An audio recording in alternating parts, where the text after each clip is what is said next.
Welcome to episode 125 of the Essential Wrestling Podcast. Now, indulge me if you will for just a moment, folks, and I promise I'll bring it back around to wrestling. Good Morning Football this week kicked off on Monday morning asking the question, as a former NFL defensive back, Jason McCourty, had wondered about part of wide receiver Justin Jefferson's pregame attire from this weekend. He said, is this some kind of new fashion trend that it's going to force me to have to go out and buy these for all my kids, etc.? Now, I don't know whether or not his kids are going to demand a pair of their very own, but what I can tell you is it is absolutely not a new fashion trend. In fact, Justin Jefferson jumped in the Wayback Machine all the way to the early 2000s, and what I believe he was trying to do was reek of awesomeness.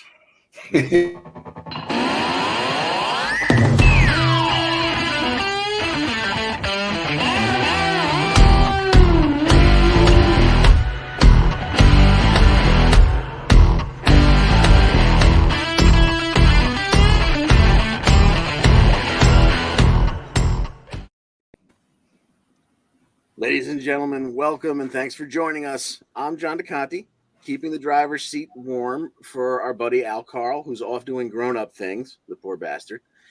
And we're here to take you through the week that was and preview the upcoming week of wrestling action, powered, as always, by the Eastern Observer. You can taste the power. Here with me, staying up late across an ocean, is our expert on all things UK and soon to be all of Europe, Gary Mehaffy. Gary, how are things overseas today, sir? I'm doing well now that we're all back on an even keel. That our clocks have changed and your clocks have changed, and I know where we are. We're fine. So now we're back to 5 hours difference, right? Yeah. We're GMT minus 5. You're in GMT. All right, and also here with us is our NXT guru. And number 4, John Smith. Welcome, John. How are you this evening? Doing great, man. I'm still rolling with these Jets outfits until we start losing again because, I haven't got much to brag about the past 10 years. You always see me in my Jets hat. Sure. But that's just a byproduct of me not owning any other hats. We're gangrene, keep rolling and representing gangrene every week here as long as they keep winning, right? Fingers crossed. Buffalo, they injured Buffalo's quarterback too, so they might lose this week, and that puts us in first place. What an insane world we live in. Bizarro world, right? Okay, on tonight's show, we've got some recaps from last week where AEW had a handful of title matches. We'll try to make sense out of them, and as we get ready for what will no doubt be a 20-match full-gear pay-per-view card, they welcomed a new face, although it was not a new face to any of us. And what the hell was that about? Raw seemed to unofficially retire a title last night, but because Nikki Cross looked like Shaq at the foul line, we're not exactly sure where that stands. SmackDown saw an excellent title defense last week and has another big title match coming up this week. Impact gets a rare main event spot on our show this week as they have a Knockouts title match coming up on Thursday. And we'll have plenty to say about the premium live event from Saudi Arabia this past weekend. But because I'm terrible at organizing this show, we're going to kick off this schizophrenic rundown with a trip to last week's NXT. And of course, our picks are brought to us by ProWrestlingPick'em.com, a graphic that I forgot to run last week because it's only the most important one on the show. Play against your friends, play against the universe, and fellas, she'll like it too. All right, here is our standings. Where are we going? Where's the Raw roll-up graphic? Crap. But an accredited W. That wasn't supposed to be on volume. Sorry. No worries. All right, here's where we stood with the Raw roll-ups going into the week, with AEW still holding a 5 roll-up lead on Raw. And coming out of. Can we just go? There we go. Jesus, you'd think I'd get the hang of this after 3 times in 4 weeks. Okay, let's go to last week's NXT before I manage to screw this up any further. We started off with Braun Breaker in the ring. Pretty Deadly came out and interrupted him. They make fun of Braun, saying how they should get all the attention.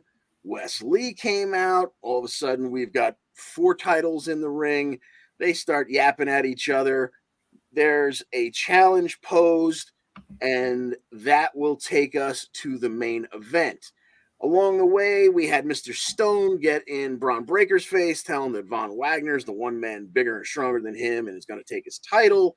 We had Apollo Crews saying he was here to go after Braun, and he can't believe he's had to chase him this hard, which brought out Von Wagner to tell him, don't even bother because I'm the future, blah, blah, blah, blah, blah. It all takes us to the main event where Pretty Deadly would actually put the tag titles on the line against the other 2 champs in the company, Braun Breaker, the world champ, and Wes Lee, the North American champ. Gary, tell us how this one played out.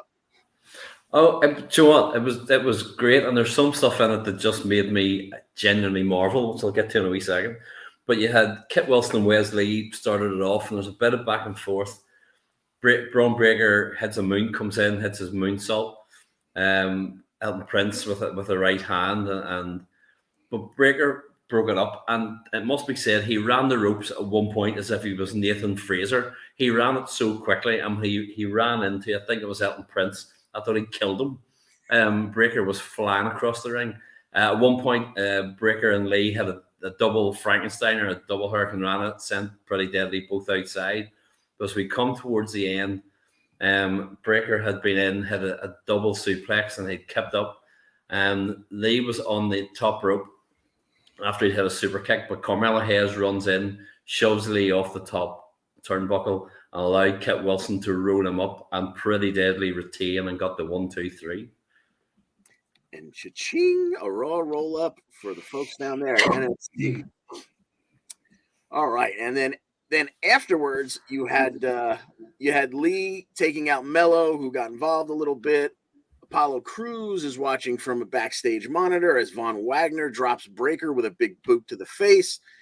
JD McDonough comes along and tells Crews that his visions are going to be tough to see come to fruition with his detached retina. Once again, going back to the fact that JD is this scientist of the body and he's going to pick people apart. So we'll see where that goes.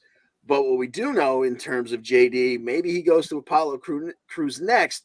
But as for tonight, here's one that just may be a winner is you moment for the week, because with no build-up and no announcement, and my least favorite part of doing this show when I'm in the driver's seat is the fact that I actually have to go on Twitter and see what matches they announce last minute out of nowhere with absolutely no build to them.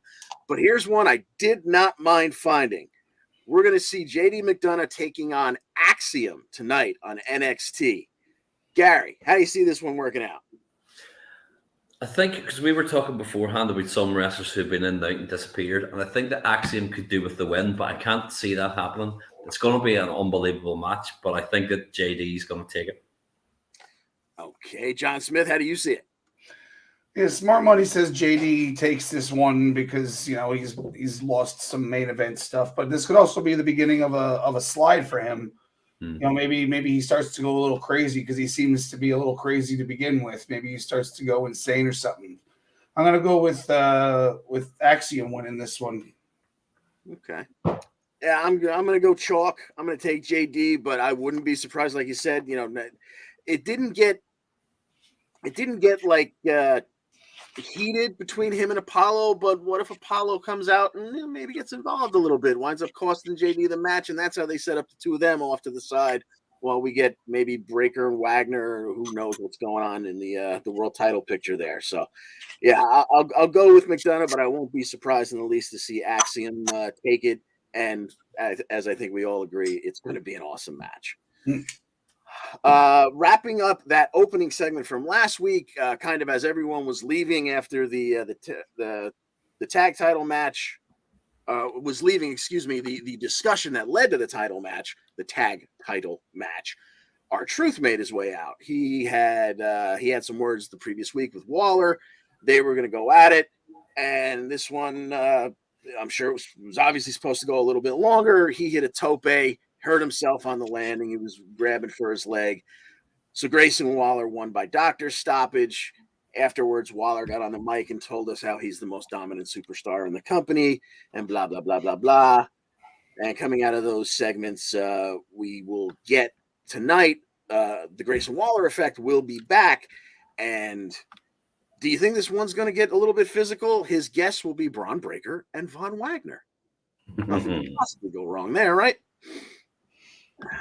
So that one, that was an unfortunate. We didn't get to see the ending of that match. Not that I don't expect that Waller would have won it. Here's another one that I don't even know if they mentioned it last week, but we're going to get the payoff tonight. That goes back a couple of weeks. Brutus Creed will finally get his 5 minutes with Damon Kemp. Now, they're calling it the 5-minute challenge, where originally it was just supposed to be he got 5 minutes to beat the hell out of him. Now it's the 5-minute challenge. So let's discuss this as if Brutus can't beat him in 5 minutes, he loses. So John Smith, our NXT guru, Brutus Creed, Damon Kemp. You see anything cool coming out of it, or is it just a straight up match? And does Brutus beat the 5-minute challenge? I don't know. I'd like to see like the Creed's next opponent, like next program, get involved here. Maybe like Sangha and Veer Mahan or something. They can get involved. They're not in cahoots with Kemp or anything, but that causes him to survive the 5 minutes or whatever, and then proceed with beatdown after the bell kind of thing. I mean, Kemp already lost to Julius, so what's the point of having him just get beat up for 5 minutes? I mean, they could do that, but then where does that leave Kemp? Yeah. Gary, what do you say? Yeah, I mean, it's one of those things, as you say, it's like the smart money would be like, oh, yeah, he lasts the 5 minutes and then he gets him in a proper match, which you kind of think it'll come to. But as John said, whether somebody gets involved, and that's a very good call, I think, with Sangha and stuff. I think that's possibly the way it'll go as well, that they'll get involved somehow. Yeah. And I'm still holding out hope. Maybe at some point we see Kemp get a new tag team partner, maybe even someone he's known for a long, long time. Okay, so that brings us around to last week we had Javier Bernal. He bumped into Mehaffy and Blade backstage. They were right outside of HBK's office. He told them, don't bother going in there and wasting HBK's time. I've got a match tonight. You can learn lots from just watching me. But Javi didn't know his opponent at that time, and when HBK's door opened, the returning from injury Odyssey Jones came out. And that is who Javier Bernal faced. John Smith, how'd that work out for Javi? Yeah, we got two big bodies in this match. Javi came out like a ball of fire, but he got swatted down right away. And this whole match was basically Odyssey having the upper hand and then Javi reversing one thing and then getting squished, and then reversing something else and then getting squished. And eventually he gets squished in the corner by Odyssey and then steps out into a boss man slam. And we get the 1, 2, 3. I like that move for Odyssey too. It's very impactful when you're almost 400 pounds or whatever they bill him at. Absolutely, yeah, and it also kind of keeps his opponents out of harm's way since he's kind of swinging them to the side. So, seeing him with a legit splash. I'm a wrestling fan for 40 plus years. I don't know how you like DDP always says, you can't fake gravity.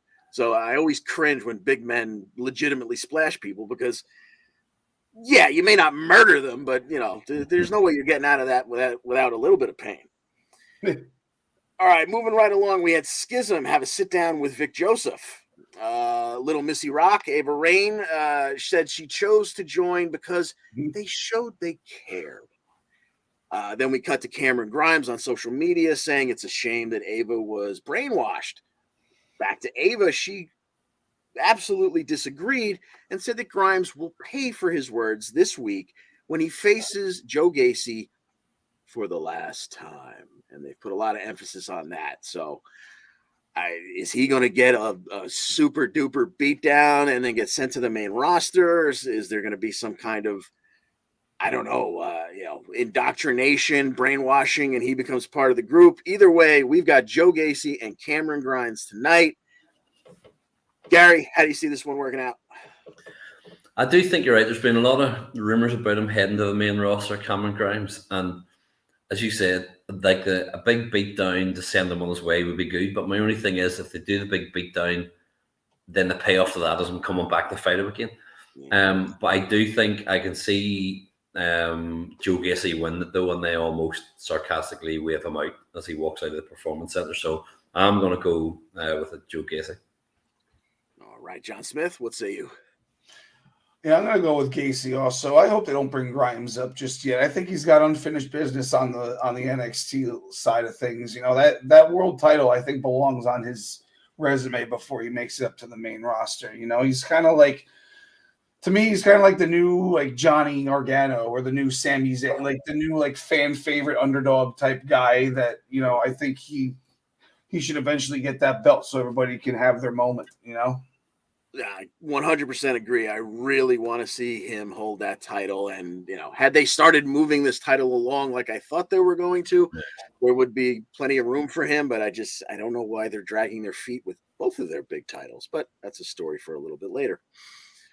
Okay, then next we had Kiana James backstage. She gives her lovely assistant Giovanna, or she hasn't really put a name on her yet. Her real name is Giovanna. I think she's called her Gio once or twice. She gives her something. She gives her a manila envelope to go deliver. She takes off. In the meanwhile, Andre Chase is getting Thea Hale pumped up for her big rematch. But they go over and they show the Chase U flag, and it's all alone because we just found out days prior that Bodie is gone now, and who's going to carry the flag? Suddenly, a very hyped up Duke Hudson bursts into the screen. He's ready to carry the flag for Chase U. We go forward. Kiana James versus Thea Hale. Gary, how did this one work out? This is the winner's me in so many ways. This match, it has to be said. Kiana James and sent Thea Hale into the mat and hit a forearm. You had Hale coming back with some clotheslines and a drop kick to Kiana James' knee, and then she had a crossbody. But where this all played out as we headed towards the finish, Kiana James was going for a pin, but Duke Hudson at ringside put Thea Hale's foot on the bottom rope. Andre Chase chewed him out because that's not what we do in Chase U. We do it right. And he sent him to ringside, but that allowed Kiana James to hit her move. Now, what's it called? The 401k, I think she calls it, and to take the win. But in the definite winner is me. After the match, somebody appears to attack Andre Chase, and it's Charlie Dempsey. He's black. Charlie Dempsey does it, and Duke Hudson comes down to make the save, all while making eyes at Thea Hale. But who cares about that? Because Charlie Dempsey's back. That's all that matters. That's right. And that brings us to a little bit more celebration, because tonight we're going to see Charlie Dempsey in action when he takes on Andre Chase. Might as well stick with you, Gary. Let me guess how you see this one working out.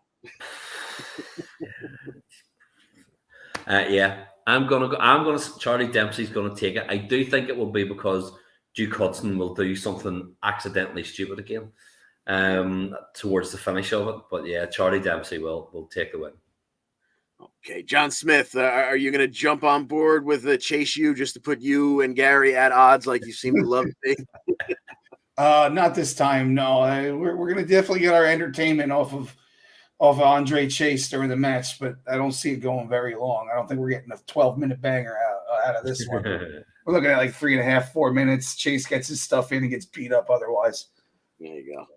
Yes, I have to agree. This is Charlie Dempsey's all the way. Whether it's, I think the only question is whether or not Andre Chase gets put to sleep by some excellent submission by Mr. Chase.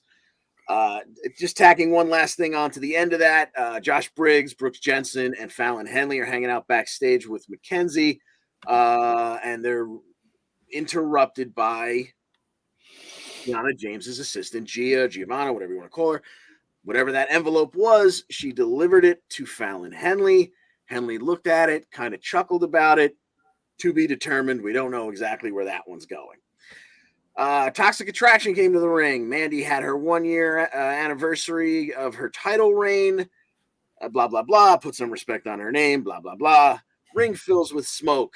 Alba Fire attacks behind the smoky distraction. She puts Gigi through a table with a gory bomb. She says that she's taking out Gigi this week. She'll take out JC next week. That would be tonight. And in 2 weeks, she's taken that title. They haven't even necessarily booked that match yet, so we're not going to pick it, but look forward to that. That should be a lot of fun. You know what? We were off last week, so we didn't even get to discuss the first time this happened, but last night for the second time, we heard a voicemail from this new character, Scripps, Scrypts. It's Did you mute yourself, John? Sorry, yeah, I was just saying I would like to buy a vowel. Yeah, exactly. We have no idea who this is, but judging by his speech pattern, I still don't have just some of the things he says. I know he's trying to be poetic. Some of them that wasn't real English, so I don't know where they're going with this. We saw him last week spray paint his name on the outside of the building. Hopefully he now makes his way inside so we can, figure out what's going on here. Another vignette that we had that I don't think we got to talk about last week as well. I don't know what his name coming back is, but Dijakovic, Dijak, whatever you want to call him. We saw T-Bar's mask burning once again. And the quote was, "My eyes are no longer shielded. Business is unfinished. The new order of high justice is upon NXT. And it's not about anger or frustration. It's about authority. My authority." So apparently he's coming back, and we will all have to respect his authority. Next, we had Valentina Feroz once again asking Sanga to be in her corner. Once again, Veer Mahan popped his head in, and suddenly Sanga was otherwise involved and could not help her out. But she's on her way out to the ring. She has a match with Cora Jade and John Smith. How does this one go down? It doesn't go very long. It spilled to the outside pretty quick, and Cora slammed her against the ring apron and got her inside, a little back and forth, and then just a random straight-up DDT by Cora Jade. I don't know if that's her finisher. I don't know her moveset that well, but just a straight-up DDT for the win, a la Jake Roberts. And she wants to continue the beatdown, so she goes out and grabs her famous black stick, her black kendo stick. Right when she's about to swing it, our favorite sleepy girl wakes up from a nap, comes out in her froggy pajamas and her mask, and she takes a shot right to the gut right when she comes in, but ends up getting the kendo stick away from Cora and starts hitting her, and Cora escapes, and Wendy Chu and Valentina, console each other while Cora Jade walks back down the ramp looking all hot. Nothing coming out of that one just yet. But moving along, we had Tony D in the back with Stax. He was impressed with Stax the previous week, and this week he gets Hank Walker, to which Stax said, "That's easy money." Then La Madrina reappeared. Tony D and her had a couple of nice words back and forth. Who knows where that one's going? She's happy to be her own boss again. I'm upset she's still not with Legado, but so be it. If we get to see more of her in NXT, that will be a good thing. However, let's get to the pick. John Smith, Stax, Hank Walker, the former security guard with almost zero moveset. How do you see this one working out? I don't know. I think they're setting up for a disappointment for the D'Angelo family. So I got our security guard winning, and then maybe La Madrina comes in to try to get their heads straight, and maybe we'll have a little reuniting of the old family, minus the Legatos, of course. Yeah, okay, I can see that happening. Gary, what say you? Yeah, I'm going big Hank. That's a guy I quite like. There's just something about him I think is going to click with everybody, and so I'm going Big Hank. All right, I'll make it a clean sweep there. I could see that happening, and plus, I hate the D'Angelo gimmick anyway. So anytime he's frustrated, I'm happy. And that brings us to the headlining of tonight. Nikita Lyons and Zoe Stark. Zoe was throwing little temper tantrums last week on and off. She gets into it with Indy in the locker room after she throws down her bag. They go out and have a match. Zoe is getting ready to cheat. You know, she's on the outside with Indy, and she's looking to she's gonna power bomb her on the announce desk. Nikita Lyons is there to calm Zoe down and tell her she can beat her in the ring. She doesn't need to do this kind of crap. They roll back in, and Indy almost immediately delivers a big boot to the face and a forearm smash to the back of the head, and she gets a clean victory on Stark. Zoe Stark is now furious. Backstage, Nikki's trying to calm her down. Nikita is trying to calm her down again when they happen to cross paths with the tag champs, Katana Chance and Caden Carter, who, of course, bust their chops for losing again. But it doesn't matter because regardless of that singles loss, they're still getting a tag title rematch, and it happens tonight. So let's pick it. We've got the champs, Katana Chance and Caden Carter, defending against Zoe Stark and Nikita Lyons. Gary, how do you see this one going? I'm going to say the champs are going to retain. I think that Zoe Stark is heading for Heelville at some point, and so I think tonight this will be the breakup. All righty, John Smith. Yeah, I was thinking the same thing. You know, I was thinking maybe they swerve us and have Nikita turn on Zoe, but Nikita's, you know, too much of like a fan favorite because of the way she finishes people off and whatnot. So I think it makes more sense for Zoe to go heel. And I maybe not during the match, but maybe after they lose. But sure, I'm hoping it happens tonight, though. I don't like this team. Yeah, it's too white bread, goofy kind of goody. And now that Zoe's throwing little temper tantrums, yeah, I can definitely see it working out that way. So I will agree with both you gentlemen that the tag champs retain. You inspire me. No, you inspire me. Yeah. All right, now let's take a trip back to this Saturday and the premium live event that was Crown Jewel. Let me figure out exactly who's breaking down what. Well, this one got off to a quick start with some random big man violence between Brock Lesnar and Bobby Lashley. John Smith, tell us all about it. Yeah, Brock didn't even get to do his lap around the ring and jump onto the apron because Bobby Lashley met him about halfway around the ring with a spear right off the bat and just beat the crap out of him for a while. And then Brock, you know, was able to kick out of a spear attempt and maybe even two. He ended up getting his F5 in at one point, but then just went straight back to getting beat up. And we didn't really know, like, it was almost like what he did to Cena, but not as severe at SummerSlam, like almost 10 years ago. And, you know, then he eventually gets the Hurt Lock on. It's on for about 45 seconds to a minute. Brock looks like he's fading, like that meme where his face is all red and his face is like that. You know, he's struggling. And then he walks up the turnbuckles and then just falls back on Bobby. And Bobby holds him on top of him while he gets pinned. 1, 2, 3. All he had to do was just roll to the side, and his shoulder would have come off.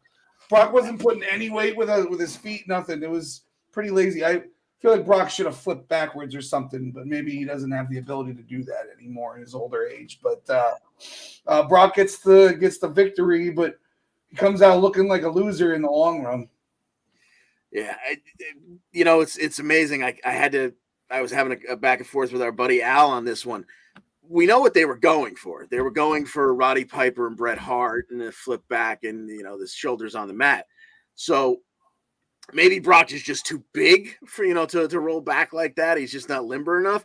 But this one goes on the list, ladies and gentlemen, as a roll-up victory because Bobby was kind of trapped. And while it's not a traditional roll-up, it was that kind of outcome. So, ladies and gentlemen, that is a check mark for Brock Lesnar in the Raw roll-up count. And that counts for Raw. Yeah, buddy. Yeah. Picking back up on AEW, probably not, though. NXT, I've always wanted to say NXT UK we're doing really well in the Raw road up because we haven't resorted to a road up since like August or whatever, and it hasn't gone up. So, you know. Not a single one. It's amazing. You can't hide quality. Yeah. Then we went to backstage where Alexa Bliss and Asuka were getting ready for their tag title match. There was a monitor right behind them as they were speaking with Byron Saxton. It flashed for just a second with that new Bray Wyatt Silence of the Lambs moth logo of his. And Alexa was obviously a little shaken by it. So looks like we're headed back to some interesting, ways there. Something interesting will come of that, I have no doubt. Then Alexa and Asuka made their way out to the ring. Asuka and Alexa Bliss were, of course, the champions at the time, having just won the belts the previous week. Well, they dropped them right back to Dakota and Io when Nikki came through the crowd to pull Alexa off the top buckle into a spinning suplex, and Dakota just made the cover. Your new almost said AEW. Your new WWE Women's Tag Team Champs, Kai and Sky. Then we come to another one of our big matches on the card, the steel cage match between Drew McIntyre and Karrion Kross. And Gary, you're going to break this one down for us, right? Yeah. And John, you might have heard Drew had the flu. I'm not sure if you knew that. Don't say. I know. As we knew ahead of time before it was broken. No. Right. They start off with the two of them chopping each other, and we had Drew then had a Michinoku driver, and he went to both up the top rope, and Kross started to fire back. And I did love when Drew does that tree of woe sort of one that he then pulls himself up using his core to throw him off. It's always a great move. Kross hit the Saito suplex, and McIntyre managed to avoid the cross hammer at one point. But Scarlett then started to get involved. And what I did like is as we moved towards the end of it, you had Drew trying to escape the cage, but Scarlett spread mace in his eyes, but also in the referee's eyes. Yes. And when it came to the point that Kross was trying to get out of the ring and Drew had got him in an ankle lock, but because of everything that was going on, Scarlett was able to then close the cage and grab the key and was mocking Drew that she had the key and he couldn't win because of this. And it was almost like, well, you can lock the door if you want, but I can always climb out the cage. And Drew started to climb out as Scarlett was trying to unlock it so that Kross could get out. But Drew managed to jump from the side of the cage to get to the ground first, giving him the win over Karrion Kross. Yes, heck of it. As soon as they set that match up, I'm thinking to myself, you want a gimmick match because you just had a match between the two of them and she got involved. But literally, if we had done the breakdown last week, my comment was going to be, Mace still goes through chicken wire. I don't see how that makes him any safer. And, so she got it again. But way to go, Drew McIntyre. It needed to happen. I don't think this is officially, as we've seen a lot. I've seen a lot of idiotic comments saying this was Triple H changing his mind on Karrion Kross. He's buried now. It's over for him. No, you couldn't have Drew lose another big match. All right. This needed to happen this way. It's exactly how I think we kind of all saw it. And there's still big things ahead for both men. Moving along, Judgment Day defeated the OC in that 6-man tag. Once again, Rhea was the deciding factor that led to Balor hitting a shotgun dropkick and a coup de grace on AJ after Rhea pulled him off the ring apron when he's setting up for the phenomenal forearm. Braun Strowman defeated Omos, actually getting the 7-footer up on his shoulder for a running powered slam, and the crowd went mild. Bianca Belair somehow still beat Bayley in a last. Exactly. I feel the same way as you, John. I loved the ending. There was someone caught in a ladder and then shoved under the bottom turnbuckle like a panini press. It was just the wrong superstar in that ladder. I don't understand how it wound up being Bayley and not Bianca. This was a way to take the belt off her without making her lose a match. How do you not go for it here? But if I get too far into that, I'm going to get us kicked off the air. So let's go to big match. We're going to go right back to you, Gary. Our main event, Roman Reigns and Logan Paul for the undisputed WWE Universal Championship. How'd this one work out? Now we can love him or hate him, and most people hate him. But fair play to Logan Paul. And at some point, we're not sure. Obviously, when the way he's been injured during the match, before we talk about it, and I'm not sure when he got injured, but whatever point it was, he managed to gut through it and do really well. He'd gone for his big one lucky punch early, but Reigns had got the outside.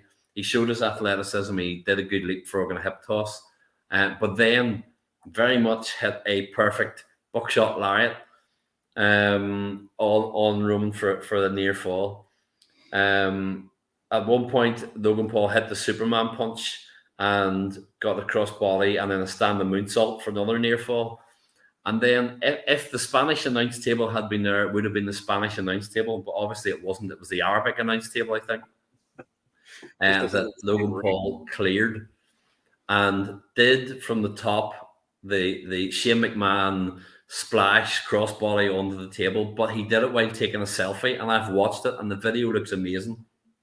As we said, it has had millions of views. It really has. It looked really, really good. But at this point, the Bloodline showed up and started to take out anybody who was with Logan Paul until Jake Paul then appeared, knocked the two Usos out. And as he was going face to face with Solo Sikoa, it allowed then Reigns to eventually hit the Superman punch when Logan Paul came back in, and then he speared him to take the win. So the Tribal Chief retains. Yes, indeed. And ladies and gentlemen, that is your main event, but I purposely kept this one till last because it's going to roll over into our next segment. We had one more set of titles on the line in this big show. The Usos defending those undisputed tag titles against the Brawling Brutes. John Smith, how did we do on this one? Yeah, this one got off to another fast start. It's almost like they were told they had 5 less minutes than they were planning on.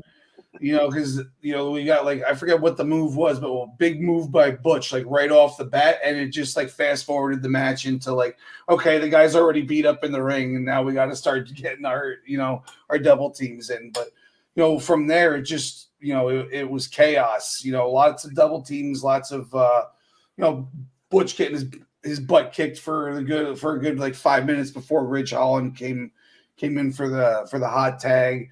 Then lots of false finishes. At one point, there was a double team move by the Brawling Brutes that you could have sworn would have been 3 because you didn't know where Jay was, and then Jay just came flying in out of nowhere.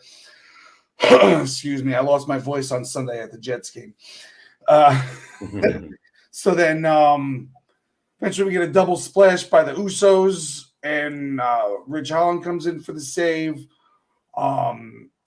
The Brutes have the upper hand again, and then Jay ends up in the corner and gets the blind tag from Jay. Butch doesn't notice it. Butch hits him with a kick and then climbs up to the top, but then gets super kicked and then stalled out for a moment while they set up for a 1D off the second rope. I saw it written as a top rope on something, but Jay was on the second rope. Butch was on the top. Jay was on the second rope, and we get the 1D off the second rope for the 1, 2, 3, and a really good match for being as short as it was.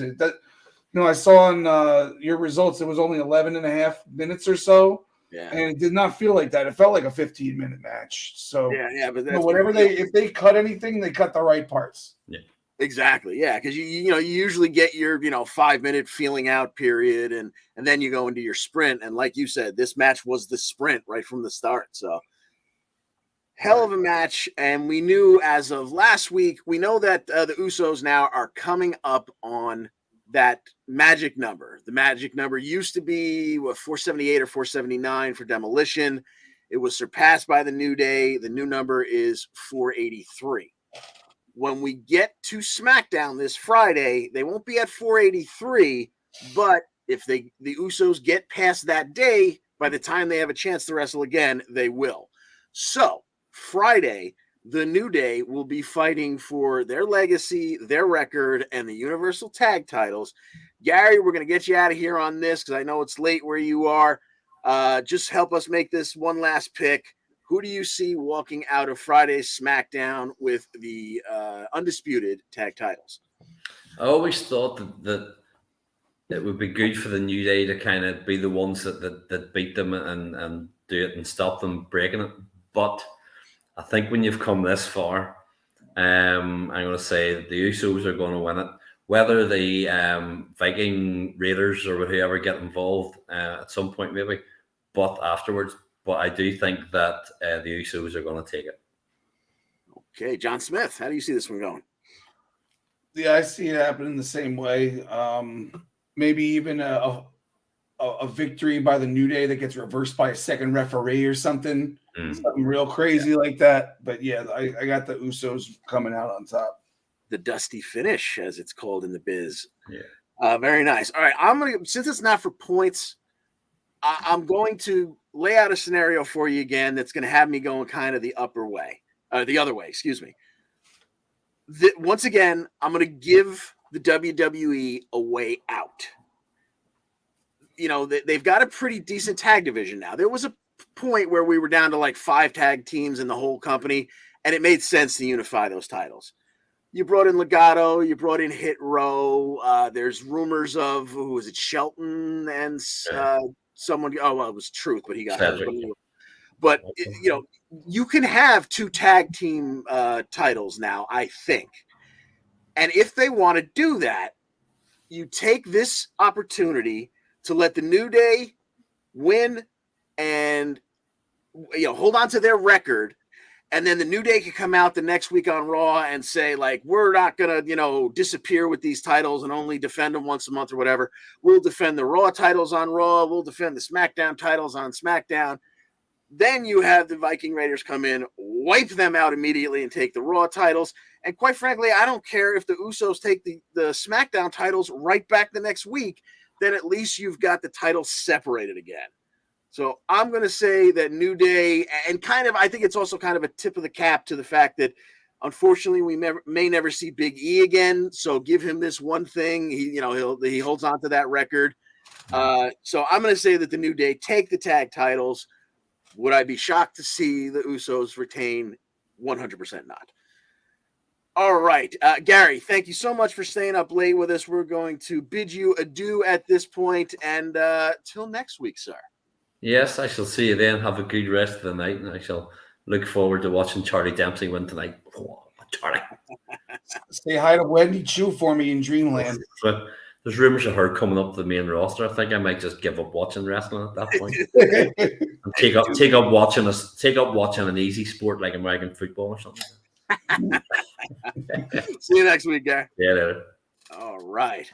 Now let's take this off. Can you believe I actually had that up there the whole time? Weird. Let's put up the other one here. We got the right background. Oh, I did that wrong. Okay. All righty, sir. Let's continue with SmackDown. We got through. Okay, so the other big happenings last week on SmackDown was this highly anticipated Intercontinental Championship match between Rey Mysterio and Gunther. John Smith, how did this one work out? Highly anticipated, yes. Not because we weren't sure who was going to win, but we wanted to see how badly Rey Mysterio was going to get beat the hell up. Yeah. And it was a pretty impressive match. You know, Rey started off like a ball of fire, like we would tend to expect to happen, but Gunther just smacked it right out of him. You know, put him up on the top turnbuckle with his belly facing the ceiling, slapped him, brought him out to the outside of the ring, power bomb on the edge of the apron. Spirited contest by Rey. He got some reversals in. At one point, he was getting body slammed, but he wouldn't let go with his legs and arms. Yes. So Gunther was trying to like pry him off, and he couldn't. So they threw him on his shoulders, but then Rey turned it into one of those crucifix bombs where he kept the momentum going, kind of thing. That was pretty cool. Yes. Another time they ended up on the top rope, and Gunther picked him up for a power bomb from the top rope, and then got Hurricane Rona'd. You know, back and forth a little bit more. Eventually, Gunther hits the power bomb, and you think it's over there because he always wins with just a straight power bomb, and that wasn't enough. So then he just pulls up Rey by the hand, and then clotheslines the heck out of him. Oh no, but that was after a reverse and a 619. Sorry. Right. Rey got a 619 in because he has to. but then Gunther kind of reversed it and then picked him up, but just by like a short arm clothesline, but from the ground. He was ragdolled him up into the air and then clotheslined him straight back down for the 1, 2, 3. Something that you would expect Gunther to do. I love how he wins with regular moves. It's the greatest. Yeah, but with always a little extra violence on the. Oh yeah, regular in concept, not in demonstration. Exactly. Yeah, that was. I mean, that was everything you could have hoped for it to be. You know, like you said, we weren't really wondering who was going to come out with the IC title. It was just a matter of how many chunks of flesh were going to be taking out of Ray's chest, and there was an adequate amount. All right, moving along on that card, we had Liv Morgan beating Sonya Deville in an no DQ match.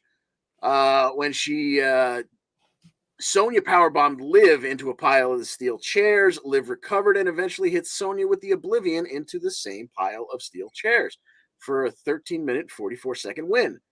We had Shayna Baszler choking out Natty Neidhart, and afterwards, her buddy Ronda Rousey was there and kind of got in her ear, and just for good measure, she pulled off her knee pad and cracked Natty's jaw after the final bell. I love the idea of Ronda and Shayna being absolute killers. I don't think it needed to. I would have loved to see them go after the tag titles first, then fight each other. You know, obviously, eventually they're going to turn on each other, so it's just a matter of time. But for a while there, I'm going to enjoy seeing them be killers side by side.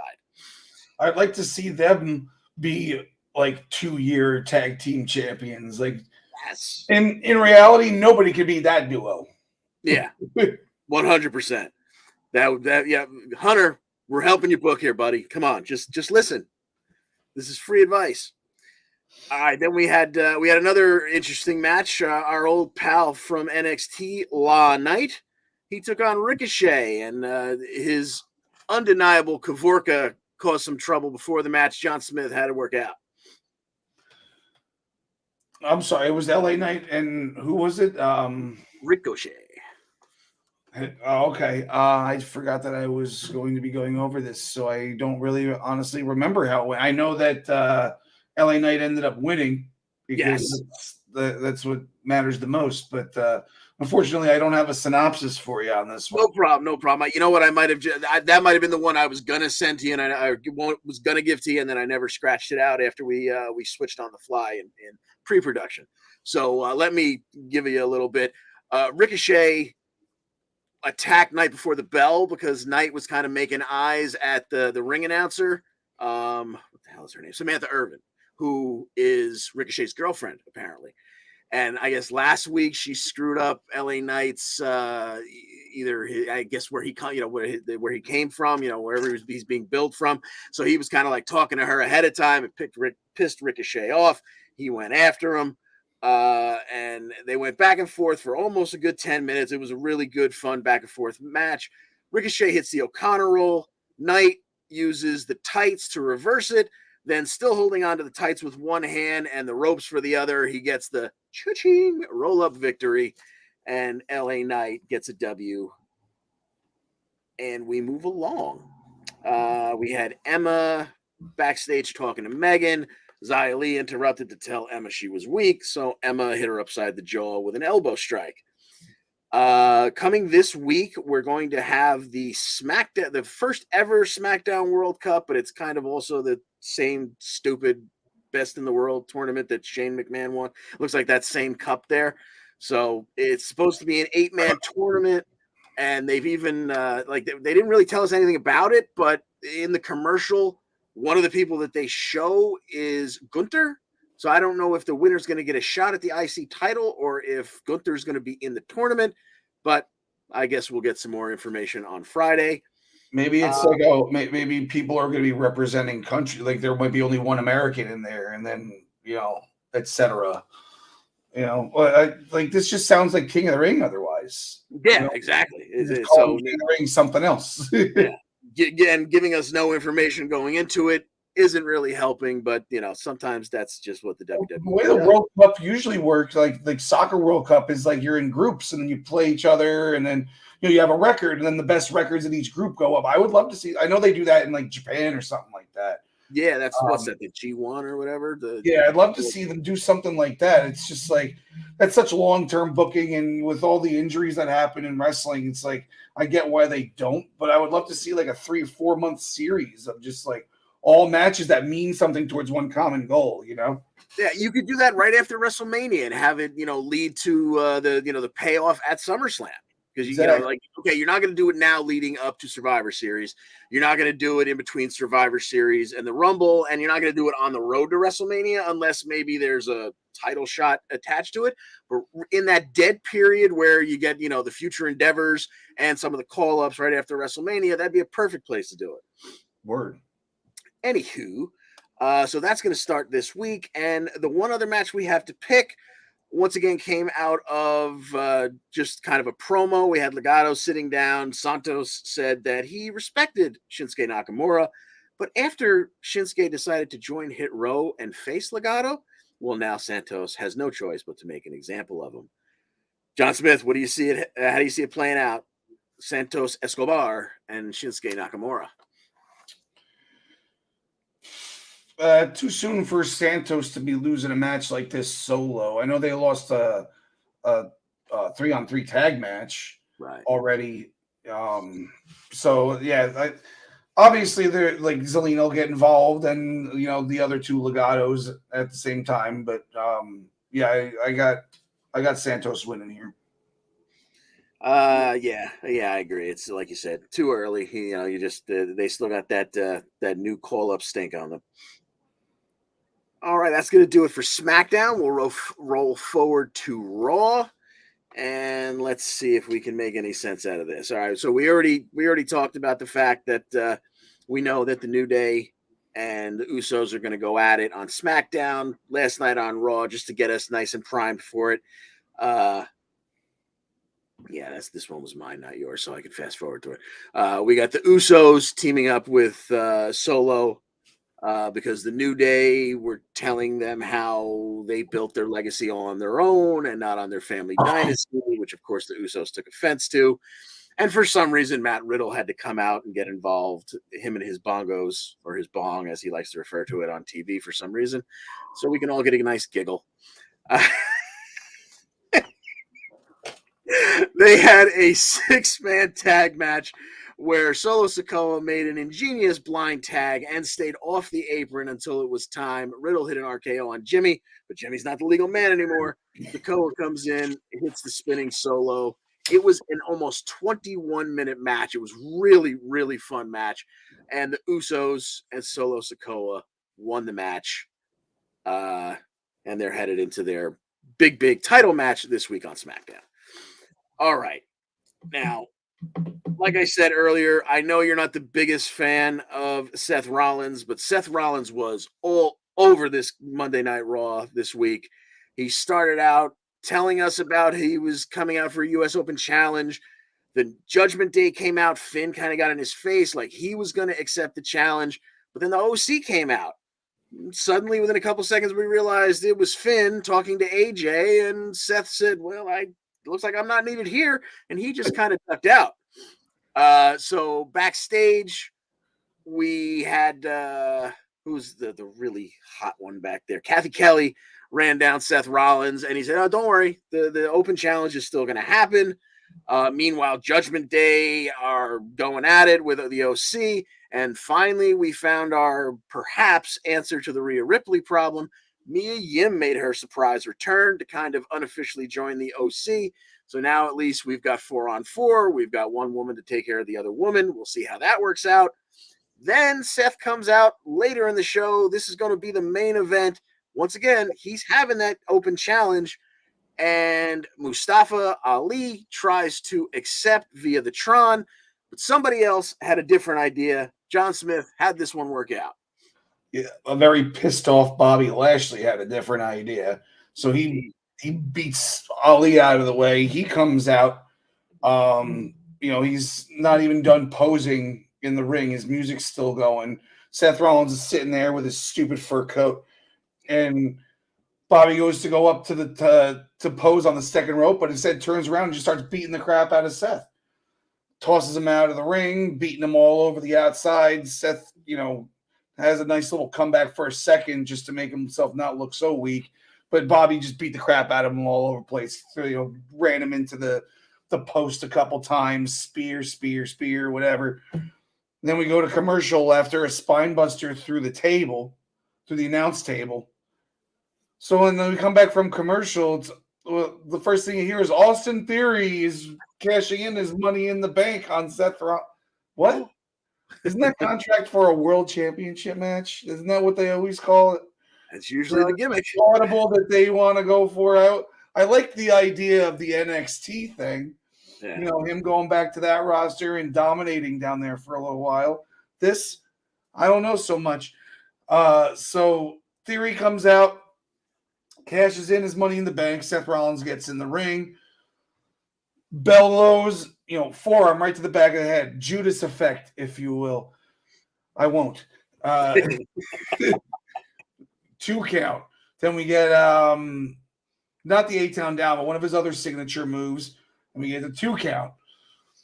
Then he starts, beating him up a little more. Then Seth comes back. It's a pedigree. Austin Theory kicks out. Eventually, when we get an 8-town down, and we're about to get the 1, 2, 3, all of a sudden Bobby Lashley yanks Austin Theory out of the ring, starts beating the crap out of him. I think the ref must have been knocked out, right? Yeah, ref. First he pulled the ref out, and the ref landed right on his face, so he was bumped. Oh, okay, I got you. Yeah, so he pulled the ref out, so there was no DQ happening or anything of that sort. So Bobby's doing the same thing to Austin Theory that he was doing to Seth, beating him all over the place. Where his mind is on this, I don't know. I'd love the explanation next week. He ends up tossing Theory back in the ring, who then gets curb stomped for the 1, 2, 3, and we have a failed cash-in on Raw on the U.S. champion randomly out of nowhere with a contract that's supposed to be for a world championship. I'm hoping that they somehow give the briefcase back to him. Yeah. Like saying that Bobby Lashley screwed him over or something. Like or at least give him another opportunity or something. I don't know, but I don't think that's the direction they're going. I think they just wanted to get the briefcase off. Yeah, excuse me. I made fun of some of the wrestling fans out there who, claimed that it was a burial to see Karrion Kross actually lose in the steel cage match. I don't know if I would go as far as to say it was a burial, but if you used burial in this sense, you have Theory who's been carrying around that thing for, 120 something days or something like that. He cashes it in on a mid-card title out of absolutely nowhere on a random Raw after a pay-per-view and fails. If you want to talk about somebody getting buried, that might have been it there. Hopefully not. Obviously, he's too good. He's going to be a future champion. Maybe in Triple H's mind, it's just a not yet scenario. But yeah, that was a bit of an awkward happenstance last night. Okay. I guess it's better than the alternative of Vince putting both belts on Austin Theory in like December. Exactly. And that was the here's your out clause for what was it? Clash at the Castle. He could have cashed it if they had made it with the concept that I came up with that I remember thing. If they had made that like a 3-way or a 4-way, where the first fall was one of the belts, the second fall was the other belt, you could have had him cash in there and won one of the titles, and Roman still leave with the other title. But they didn't do that, and they obviously were out of it. Then they teased the NXT thing, which, like you said, would have been really awesome, and then they didn't pull the trigger on that. He didn't even show up at the show. There was no mention of him after he teased it the week before. Lost me 10 points. And you weren't the only one. Just a weird way they're going about things now. And just like I was saying when Vince was still in charge, I don't know what they really think of Austin Theory. Because every time I think that's their dude, he's going to go far, he has a setback or a weird thing happen like this. And I'm like, so now is he an afterthought for a little while again? And he's got to build himself from scratch? And here we are again. Anyway. Also on Raw last night, we had JBL come to the ring. He, of course, got some cheap heel heat by making fun of the local sport team. Brought out Baron Corbin. Baron Corbin, in just over 2 minutes, took care of Cedric Alexander, and nobody cared. Otis fought Elias. This one was also sub 3 minutes, but it was, it was fun because Otis is fun and Elias is pretty good. And of course, we had Gable there to shoosh us all, so that's always a lot of fun too. Gable with a distraction, Otis with the world's strongest slam. He gets the big W right after he gets the big W in life of completing the first book of his entire life, as we found out, because he's got terrible dyslexia. So, way to go, big man. We're rooting for you. Yeah, what's my excuse? I haven't read a book in 20 years. Yeah, I'm right there, but I certainly haven't finished one. I've got a whole bunch of them with little like baseball cards stuck in them on around page 25 all over this room. And it was Foley's and Angle's biographies. Those are the only books I've ever read voluntarily. Yeah, so I've been through Foley's, and I think I've got Brett's right here that I swore I was going to reread this past month, and it never happened. What is it called? Goldberg Sucks? It's called No, I'm Not Bitter. No, seriously. Oh, God. All right, so then we had Miz. He's filing a defamation lawsuit against Johnny Gargano and he's making a movie out of his side of the story and everything.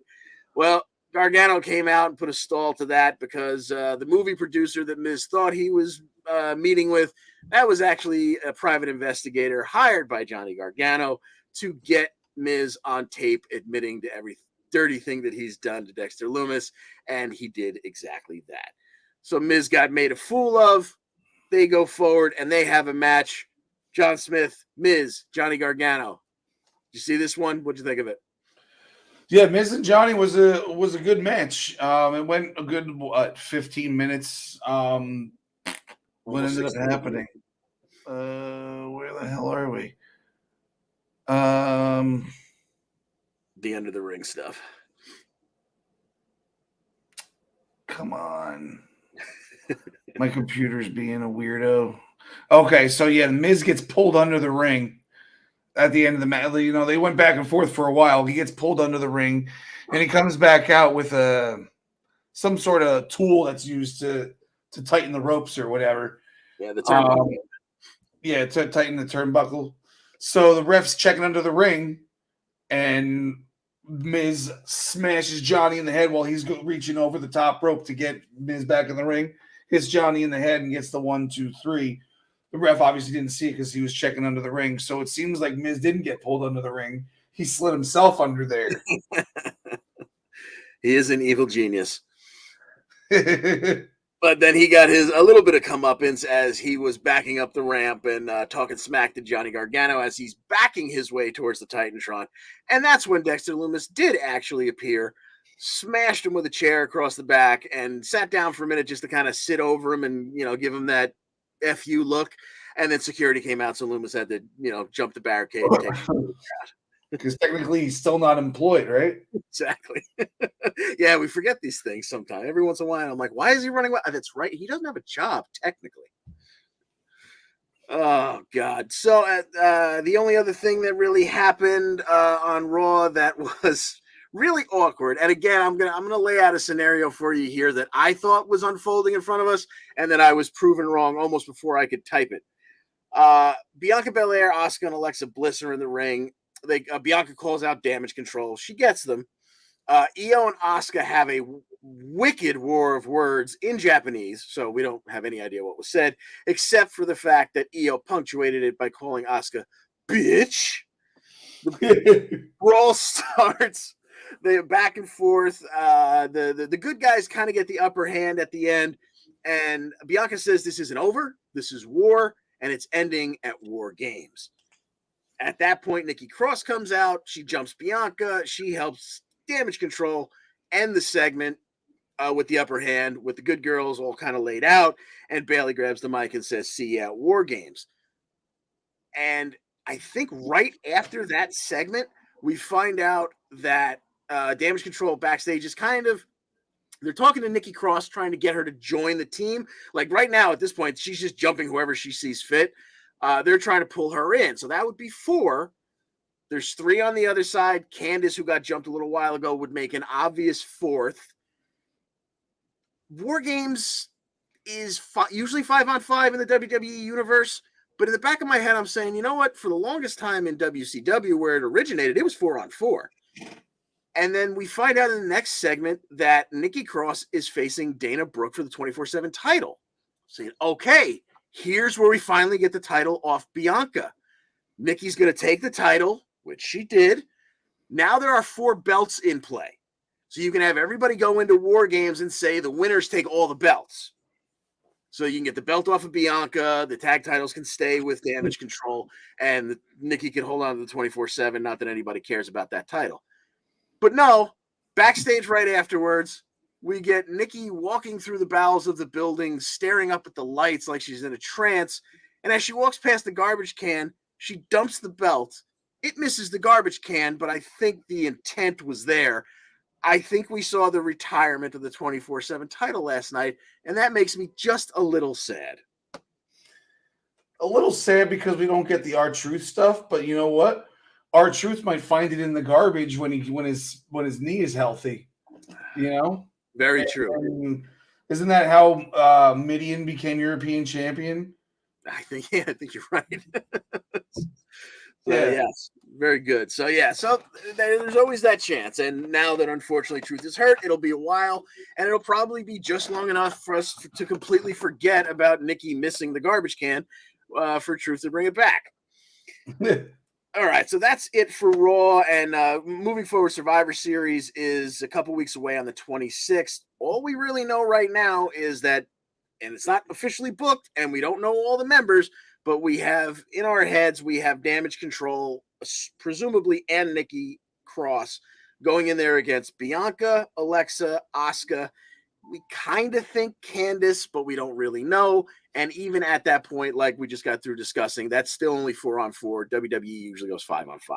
Yeah, I remember in the commercial hearing that it said 5-on-5. Like in the most recent commercial that I heard about War Games. So they used to say 5-on-5 in the commercial. That doesn't mean they won't change it to 4-on-4. But like, I can't really. I don't know who the heck's going to be the 5th. I mean, maybe they could get Mia Yim from the OC over into the good squad, and then I don't know who. Not Zelina's on SmackDown. Who the heck? Maybe like a returning Carmella or something. Oh no, Carmella's pregnant, right? Well, I think she just had a miscarriage, but yeah, I think she's going to be out of action for a while because of it. Yeah. Well, I think Nixon Newell. What's her WWE name? Dakota's former tag team partner that she turned on. Oh, Raquel? No. Before that, the one who blew out her knee, and we always were saying Tegan Knox? Yes, Tegan Knox. Man, Al's been saying her name for the past 2 years. You forgot it. Wow. Because I just heard somebody say her real name today, and now it wiped out her other names. In my head, at first, I was like, he couldn't be talking about Tegan Knox. There's no way he doesn't remember that name because Al's been beating us over the head with it for the past 2 years. Drilled in there. And then it just went right out. I don't understand it. Oh, God. All right. So that does it for the WWE portion of our program today. Let's jump over to AEW. Dynamite last week. We had a bunch of title matches live from Baltimore and then Atlantic City, of course, on Rampage. But the week for AEW started in kind of an odd way. Our very first match out of the chute was Jay Lethal versus Darby Allin. No title on the line there, but there were some hard feelings there. John Smith, tell us how the match worked out and all the weirdness that happened afterwards. Yeah, so we get Jay Lethal versus Darby, and you figure it's gonna go with Darby just winning because that's what they do. Yeah. So what is that? Oh yeah, so Jay Lethal's his guys come out, the big Satnam and Sanjay Dutt come out.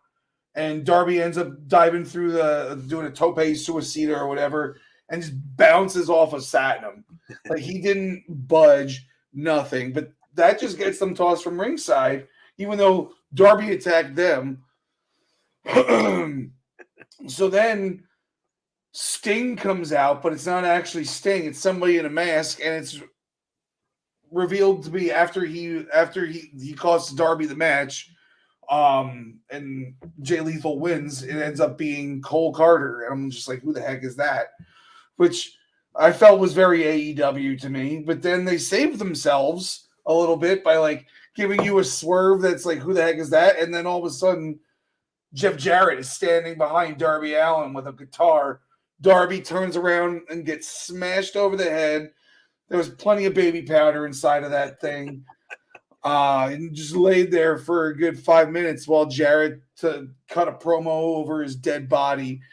And he said there's going to be plenty of body bags. I don't know if that's a thing that he used to say, because I've never seen him as a main eventer. I just remember him as like Intercontinental Double J back in the 90s. You know, I never watched him in Impact or like late WCW. So I know he called us all slap nuts, which was cool.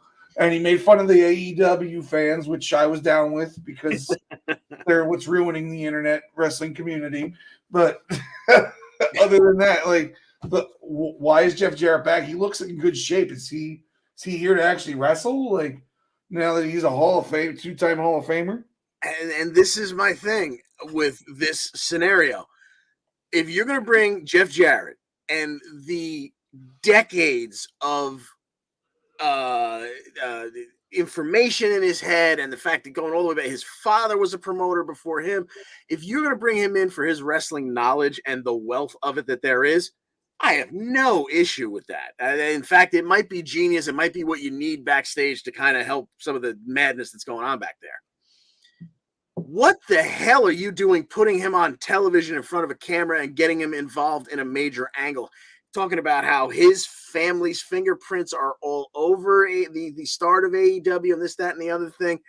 And, you know, like you said, when he's done, there's going to be body bags here, there, and everywhere. And like, what the hell is he like? If he came in with a faction that he was like the J.J. Dillon of, okay. But him coming in and personally one-on-one attacking Darby Allin, one of their pillars over there, made no sense in the world to me. I'm sure there's plenty more coming, and it'll start to make at least a little bit of sense. But off the bat, I found myself looking at the TV screen going, why? What is happening here? You know, the fantasy booking for me is Tony Khan's dad sold half the company to Double J because it's not profitable. So now Double J owns half the company, so he can start cleaning up the mess. And then it can be like him versus Tony Khan. But that's too good of a storyline for them. They're not going to do that. Probably. So, to be determined. We don't have any idea where that's going as it stands right now. But suffice to say, on 2 cards that were going to have a whole bunch of title opportunities on it, that was a weird freaking way to start the week for AEW. Yeah. Rolling forward, we had Ricky Starks come to the ring and tell us he's going to be part of this Full Gear Eliminator tournament that we don't know a whole lot about at this point. Then we had Jon Moxley come out. He's got an Eliminator match, not involving the tournament, but with Lee Moriarty of the Firm. He beats Lee Moriarty pretty easily with an armbar, not even his normal Bulldog choke or one of his signature finishers. But Lee Moriarty's partner or cohort in the Firm, Ethan Page, was on commentary. And he actually was pretty good sitting in with the 12 people at the desk there. After the match, Ethan Page leaves the announce position, goes down to the match, and puts a big old boot right in Jon Moxley's face. He's already said he intends to win this Eliminator tournament and be the one who eventually gets to face Moxley or whoever the champion is at, I think it's Winter is Coming down the line. But we will get our first Eliminator action this week when the aforementioned Ethan Page takes on Eddie Kingston in round 1 of that Eliminator tournament that will culminate at Full Gear. John Smith, Ethan Page, Eddie Kingston. How do you see this one going? I don't know. I really like Ethan Page, so I'm just gonna go with him. I don't know, like I don't unfortunately watch enough to know who's getting pushed and stuff like that. Like, but Eddie's gotten plenty of big name matches in the past where he could lose a first round match and be fine. So, I'd like to see Ethan Page get some sort of like main event style recognition here. I completely agree. Yeah, and just to add to what you said, Eddie Kingston's been mostly off TV recently. I think he had a fight backstage again because that's what Eddie does, and he kind of got sent home for a little while. Ethan Page, who go ahead, was it? I was just gonna say, don't call him fat, right? No, absolutely not. Ethan Page had also been mostly off TV too until this creation of the firm, but he's been sticking his nose in things, and it kind of seems like he's the one they're building here. I don't know if he takes the whole tournament, but I definitely think he gets past Eddie here in round one. Moving along, the Acclaimed had a birthday bash for Daddy Ass, who, if you remember, the week before was attacked and kidnapped and tortured by Swerve. And the only damage seemed to be that his hands were all taped up so he couldn't scissor. But they came out with new foam scissor hands, so they were able to scissor, and yay, everybody rejoiced. There was an attack by the firm, which part of the firm is the Gun Club, Billy's kids, and W. Morrissey. That brought out FTR to help clear the firm out. That will take us forward to this week, where the Acclaimed will team up with FTR to take on Swerve in Our Glory and the Gun Club from the firm in 8-man tag action. Acclaimed and FTR, Swerve, and Gun Club. How do you see it breaking down, John? I got the Acclaimed and FTR winning this one because there's been some tension between Swerve in Our Glory and Rick Ross wasn't helping matters this week. Where the hell did he come from, Rick Ross? Yeah, he only wanted positivity. All positivity. Like, why are you here? Why do we keep doing this? Yeah, so I'd like to see that team break up because I feel like they were kind of just squished together because they got signed at the same time, kind of thing. Yeah, exactly. And that was the worst case of a squishing two guys together because the whole time one really didn't go away from being a heel and the other one never went away from being a face. So they were just completely mismatched and awkward the whole time, including while they were tag champs. Yeah, it was almost like they were promised the tag team titles because they didn't know what to do with them at first. Like, yeah, we'll throw you together, give you the tag titles, just be you, and then you'll have you guys break up, and then you can feud with each other, and then we'll go from there. There you go. Well, yeah, one of those cases where AEW gonna AEW. Pretty much. All right, so then we had more of the vignettes with the Elite, where we're seeing old footage of some of their matches, and they seem to be getting erased from history. Specifically, this week we saw some shots of them being erased from the Trios tournament, and then some kind of replaced with highlights of Death Triangle getting the Trios belts. Leads me to believe, based on literally just that and nothing else, that they're probably coming back as kind of like anti-establishment angry heels, like you were trying to erase us from the business or whatever. So, and if they're coming back and the first thing they're going to do is go after Death Triangle, that's going to mean some really good matches. So bring it on. I'm all for that. They could be part of Jeff Jarrett's other half of AEW faction. There you go. These are the guys who started the company, and they brought me in to fix everything that you screwed up, TK. All right, so then we had Saraya have a sit down with Renee. It was supposed to be Saraya, Renee, and Britt Baker. Britt no-showed. We saw her backstage with Shivani in the next segment with Jamie Hayter, saying she didn't want to be any part of that, but her and Jamie Hayter wanted a fight, so book us somebody for Friday. Roll it forward to Rampage. Britt Baker and Jamie Hayter got a fight. It was with Madison Rayne and Sky Blue. Hayter would hit her ripcord lariat on Madison to get the win. Afterwards, Britt says that Jamie will be your new champion when she faces Tony at Full Gear. That brought Tony out. She cut right down through Rebel. She cut right down through Britt, who even came out to meet her. Tony slides in and fists start flying with her and Hayter, who used to be roommates. They used to be best buddies, but they're going forward to the pay-per-view. But before we get there, Hayter makes a stop this week. One of the two people that was in that tag team they beat was Sky Blue. Jamie Hayter versus Sky Blue this week on, I believe, Dynamite, because we don't have any matches from Rampage yet. Oh, gee, I wonder who's going to win this one. Unless like somebody gets involved, I don't see any way Jamie Hayter loses this match. I concur, sir. Staying in the women's division, Jade Cargill took out Marina Shafir, which I think is for the second time, to retain her TBS championship that she doesn't have because Nyla Rose stole it. Nyla was teasing her from the stage because she still has it. Jade's baddie, Kiera Hogan, went after it. She got dropped pretty quickly, and then Nyla was able to run away before Jade could head back up the ramp after her match.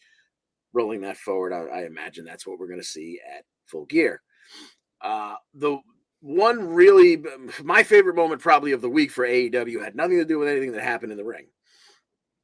We saw a vignette of Julia Hart and a bunch of body bags. It looked like, I was starting, I was like, oh, damn, is this how it's going to end? It seemed like she was burying the House of Black. You saw her zip up all three members, including, we had heard rumors that maybe Buddy Matthews wanted out. We know Aleister Black or Malachi Black wanted out, but they weren't going to give him his outright release, but they told him take a mental health holiday, stay away as long as you wanted. So, we didn't know when we were going to get them back. Well, I guess now that Zelina's back on TV, his mental health holiday is over and he's willing to come back because even though Julia Hart and a bunch of minions put these guys in body bags and seemed to put them in the ground, Julia Hart then set the grass on fire all around the, freshly dug and packed graves. And the last visual we saw was of Malachi Black jumping out of a pool of water like he was being reborn. So hopefully that means the House of Black is coming back in full force. Maybe he's going to be Malachi White. Ooh. Aleister White. There you go. Okay, so rolling it forward, we had a backstage segment with Renee talking to Death Triangle, leading up to Rey Fénix's shot at the All Atlantic Championship. Pac, who had been cheating very recently, told his buddy Fénix to use the hammer. It's his golden ticket.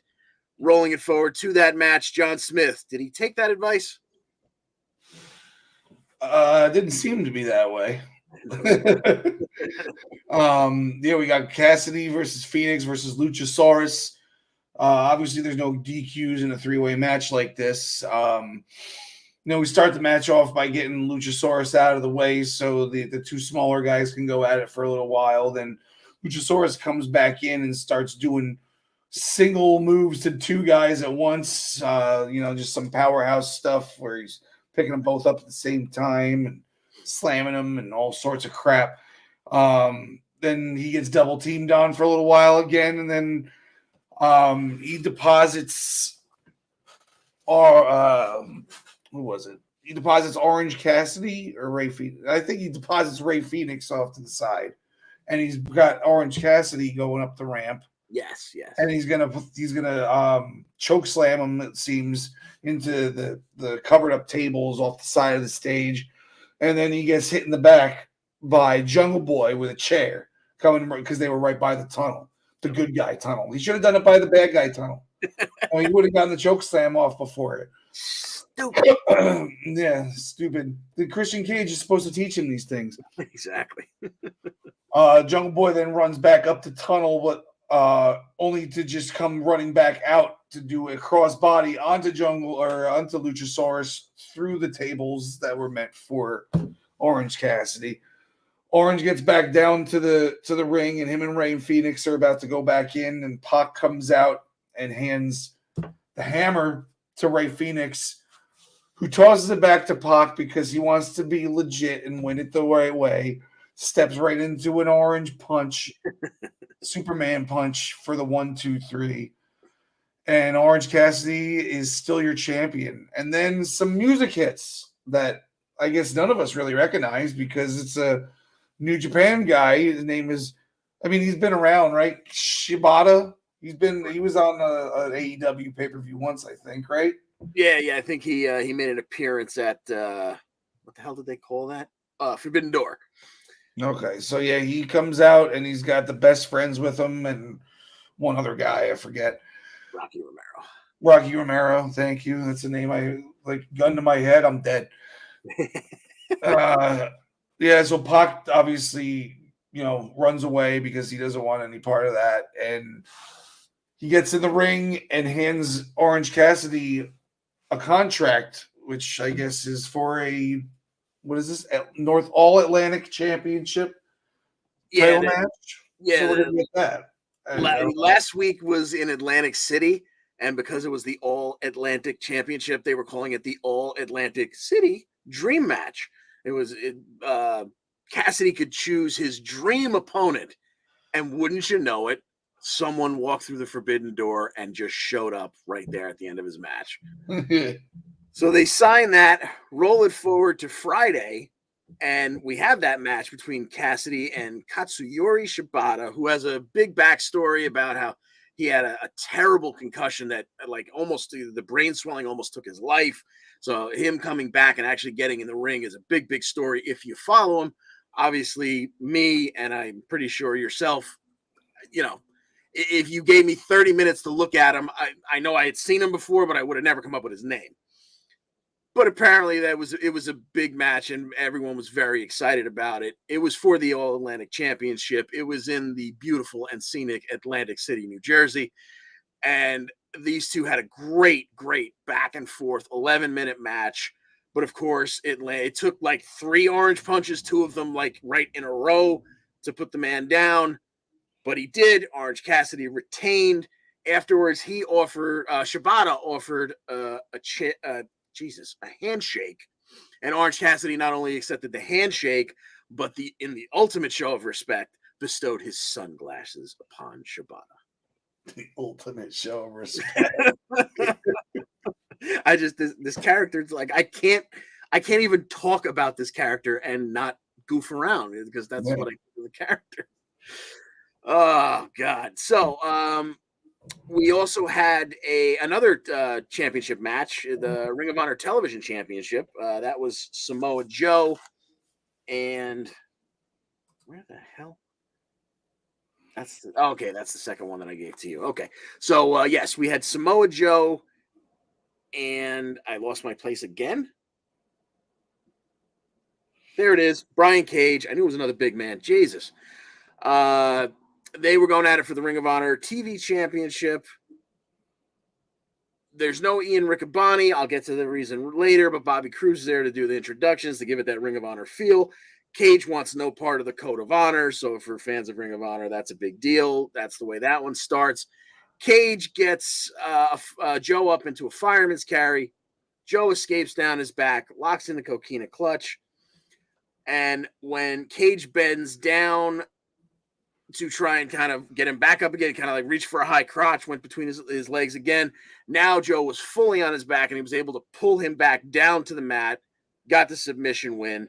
But once again, just like the week before, this seemed to be more of a setup for something else. Gates of Agony came out and attacked Joe, which of course brought out Joe's new buddy for some reason, Wardlow. Embassy is, they run away from the site of Wardlow, but that gave Powerhouse Hobb the opening to jump Wardlow. And once again, the show ends with Hobbs holding the TNT title. So it's not booked for this week, so you got to presume they're going to hold off on that one all the way to the pay-per-view. So that's going to be some really nice big man violence down the road. Getting back to the reason Ian Riccaboni wasn't out there, he was there earlier on for the Chris Jericho versus the random Ring of Honor guy, former champion. It could have been, as Jericho said, could be a TV champ, could be a world champ, could be a tag champ, could be a woman's champ. He just wanted to embarrass someone from Ring of Honor.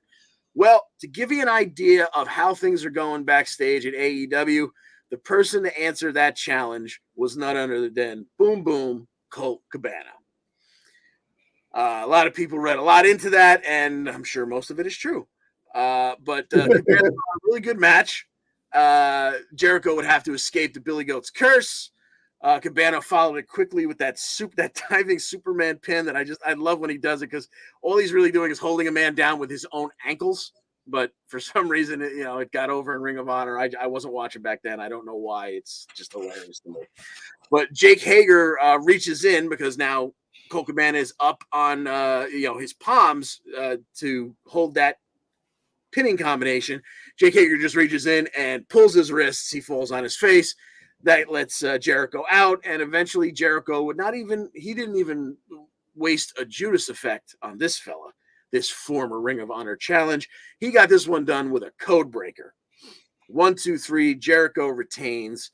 Once again, he sends Menard and Parker, your boys, former 2.0, over to drag Riccaboni in front of him because he's gonna, pop him with the ROH title. That brings out Claudio. That brings out Danielson. That brings out Wheeler. Security gets involved. Backstage, Claudio is furious. He says he cannot continue to watch Jericho do this. He says, remember, I never got my rematch. You want a Ring of Honor champion? You're looking at your Ring of Honor champion. Danielson says, yeah, I had a shot at you once too. If you give me another shot, I'll take it from you. Roll it forward. Jericho is now backstage with Shivani. Shivani says, there you go. You got 2 former champions. Make your pick. Chris Jericho, the genius that he is, says, I don't believe those 2 guys even like each other, even though they're in the same group. What if I fought both of them and let them take care of each other? But I'm not a dummy. I'm going to have some backup. We're going to make it a fatal 4-way. I'm going to bring my boy Sammy Guevara in. So that's what we're looking forward to at Full Gear. But in terms of what came out of that whole mix of Blackpool Combat Club and Jericho Appreciation Society, this week we're going to get Bryan Danielson and Sammy Guevara. And because Sammy thinks that beating Bryan Danielson will automatically make him the greatest wrestler on the planet today, he wants to make sure he puts an exclamation point on it. It's going to be a 2 out of 3 falls affair. John Smith, how do you see this one working out? 2 out of 3 falls are always tough. Usually the guy that gets the first fall is the loser. It's kind of like their consolation. Like, oh, if it was a real match, then I would have won. So I gotta go with Bryan Danielson on this one. And I don't know, maybe Sammy Guevara does the whole DQ thing so he can get a free fall. Like he gets DQ'd, beating the crap out of him with a chair, then pins him off of it, and then kick out at 2 9/10 on the third fall, and then we get our match from there. But yeah, I got Bryan Danielson winning it. Push-ups. Yeah. Well, it is almost mid-November, so I guess the once a year DQ and AEW is, it's about due. So yeah, I like your theory there. The easy money is to go with Danielson. But because they've got this fatal 4-way coming, I'm just really glad this one isn't for points, because there's absolutely a weird scenario where Sammy could take this, but because Danielson doesn't seem to ever care whether or not he wins matches, so I could absolutely see this going the other way. But I'm going to agree with you and go with Bryan Danielson. I think that was all the stuff we had to pick for AEW. Yeah, sure was. Oh my God, was my brain scrambled trying to put those 2 shows in order and make some kind of sense out of them. I'm not sure I did, but thank you for helping me get through it. Yeah, I don't know how you do it, man. So because there's no continuity to their shows in the first place. No, exactly. And I literally, as I'm pulling these things together, I'm taking chunks of text and I have to put like a D or an R next to it to remember which show it happened on, because there's repeats from the beginning of this show to the middle of the show to the end of that show, and then they finally have a match on Rampage. Like, Jesus Christ. All right, rolling it forward to Impact, who gets our main event spot in a rare scenario this week. They were emanating again from Las Vegas last week. The show started off with Josh Alexander backstage talking to the Motor City Machine Guns, trying to get a little bit of a scouting report because Alexander was going to be joining Frankie Kazarian to take on Aussie Open. They get their scouting report, which not much to it. Yeah, they're really good. Look forward to that. Okay, fantastic. But at the end, Chris Sabin has to add himself to the list, which I think is now about 47 people long, of the people who have warned Josh Alexander to never trust Bully Ray. In regards to also the world title, we had a little backstage promo with Steve Macklin. He's tired of everybody jumping the line. He's done waiting. He's going to take what he wants. Well, we didn't see him for the rest of that night, so look forward to maybe this Thursday him getting his nose into something. But roll that forward to the main event, which, as I said, was Josh Alexander and Frankie Kazarian taking on Aussie Open, the former New Japan Strong tag team champions who are back in Impact, and they want the Impact World Championship, so they wanted to take on the best. So they took on two halves of two of the best teams of all time in the world champ Josh Alexander and the former ex-champ Frankie Kazarian. John Smith, how did this one work out in the main event? Yeah, so this is my first time actually seeing an Aussie Open match. I mean, I've flipped back and forth, that kind of thing, seen some bits here and there, but like first time I really paid attention to the match. These guys can freaking go, and maybe I didn't see it before because they weren't with like two of these top type of guys, in Josh Alexander and Frankie Kazarian, but they had a counter for everything. They got some sick double team moves. They really play the game really well, and I was really surprised at what they were able to do with these two guys in the ring. Frankie Kazarian ends up hitting a cutter for the win, but I couldn't do this match justice by telling you all the moves that they did, because I don't know what the half of them are. Probably all of them are even called these double team moves, but definitely worth a watch if you want to go to their YouTube page and check it out, because it's all up there for free, I think, at this point. But they come up with the win, the champ and his future challenger, and they shake hands in the ring, and everything's good. So there was no butting of heads at any point in the match. They didn't progress their storyline in that way, at least not yet. So it's still all about just like, don't trust Bully Ray. Like almost like Kazarian is, it's like, all right, well, we all know that he's going to beat Kazarian on Saturday. So yeah, it's almost a shame, but yeah, like you said, Aussie Open are really, really good. Just a shame. It's a shame we didn't get to see their finisher because they never got to set up for it. The like double pump handle, blah blah. I can't even remember just how to describe it. I just know that they had a cool name for it. They called it the Coriolis. At one point, they had him up in like a razor's edge, but the guy was reversed, kind of like what Lance, what's his name does, Archer. Lance Archer does. Yeah. But then the teammate comes off the rope and shoves the guy's legs, so the guy flips over and lands on his back. And it's like, what the hell did I just see? Like, there was like 4 different moves like that in the match. Yeah, they have a hell of a repertoire. It's gonna be something new, Yeah, it's gonna be fun to see them probably run through that tag team division. I like to see them in the ring with Speedball. Yes. Yeah. Speaking of which, we'll hold off on that just so that I don't want to wind up talking for the next half hour straight. So Sami Callihan and Eric Young went at it. It was the first time ever for them. We didn't get much satisfaction there because it ended in a DQ when the yellow hoodied minions, which I guess they're now calling the Army of Violence, surrounded the ring, eventually attacking Sami, causing the DQ. 2 of them were unhooded to reveal that they are Alan Angels, formerly of the Dark Order, and Big Khan, formerly of the Ascension, for you NXT fans from 5 years ago.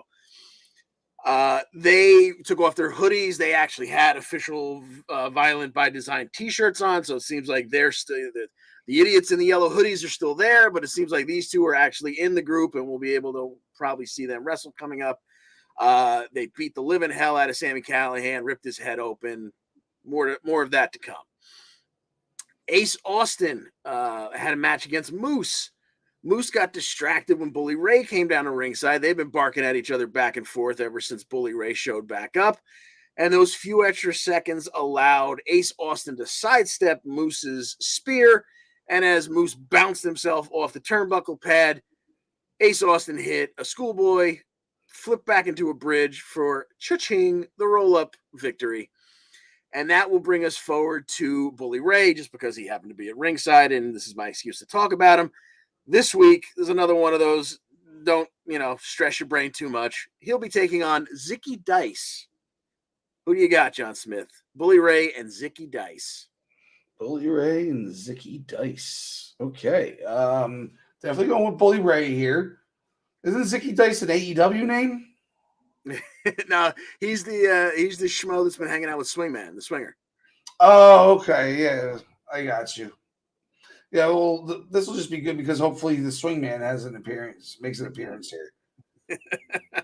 Yeah, I'm with you. This is Bully Ray all the way. It's just a matter of how hard do I laugh at whatever Johnny Swinger does. Eddie Edwards started off the show, or early in the show. He was out on location. And like I said earlier, they were in Vegas. So he was out in the Las Vegas desert. He blames PCO for the death of Honor No More and challenged him to meet him out there in the desert so Eddie could bury him out there. Sounds a little over dramatic, but later PCO did find Eddie out in the desert, although they didn't really find a stretch of sandy desert. There was a lot of boulders in the area. And essentially Eddie Edwards murdered PCO and buried him literally with he didn't stick him in a hole. He just piled a bunch of rocks on top of him and left him in the desert. So who knows? I'm sure PCO will rise from the dead again, and we'll get another series of him and Eddie. We had Savannah Evans taking on Jessica of the Death Dolls. Savannah Evans was just gnawing on Jessica's forehead for a little while, right in front of the ref. Somehow that's not a DQ. But Tasha would fight with Taya Valkyrie and Rosemary at ringside. That distraction would allow Evans to deliver a big boot and follow with her full Nelson slam to beat Jessica. Speaking of Tasha and Savannah Evans, their last enemy there, Killer Kelly, was backstage. She's looking for, quote unquote, something new to play with. And she walked by some random girl whose name we found out kind of under her breath was Sandra. She started playing with her hair and called her fresh meat. This is one creepy bitch. Well, roll it forward to this week. Sandra apparently is Impact superstar Sandra Moon, and on BTI, she's going to face Killer Kelly. Who do you got in this one? Killer Kelly and Sandra Moon. Still rolling with Killer Kelly on this. She's still undefeated, right? So I guess we got to keep that streak going until Jordan ends that one too. There you go. I like the way you think it. And speaking of Sandra Moon and people we've never heard of before, somehow this one isn't on BTI. Bhupinder Gujjar is facing G Sharp. I wish I could tell you more about him than that, but I can't. Bhupinder Gujjar and G Sharp. Sounds like a musician. Exactly. I'll go with. So G Sharp is debuting. I don't know if he there's not a lot of hype behind it, so it's not like the debut of G Sharp. I just think we know the name of Inaction is what I think is okay. All right, yeah, give me Bhupinder, I guess. Yeah, I'm with you on that one. We had a pretty, they spent a lot of time in this building in Vegas. I think it was like Sam's Town Casino last year. So I had seen this before, but it's so stupid and funny. It caught me off guard again and got me laughing again.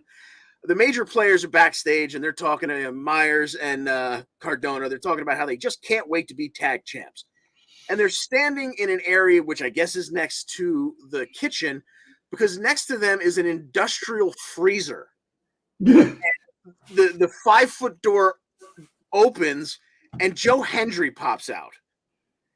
Joe Hendry starts talking not to Brian Myers, not to Matt Cardona, but to the Digital Media Championship laying on Myers' shoulder, talking about how he'll treat him so well and blah, blah, blah, blah, blah. Well, I guess that's all it takes in this company to get a shot at a title, because this week we're getting Brian Myers versus Joe Hendry for that Digital Media Championship. John Smith, what do you think?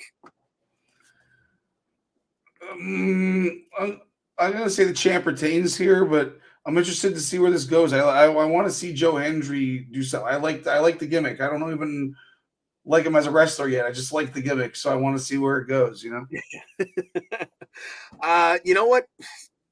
Myers and Cardona seem like they're chomping at the bit for the tag titles, and Hendry is unbelievably over with the crowds already. So I wouldn't be surprised if they put the belt on him right here. Since it's not for points, what the hell? I've picked against Myers 8 times in a row anyway, so I'll say Hendry takes the title here. Word.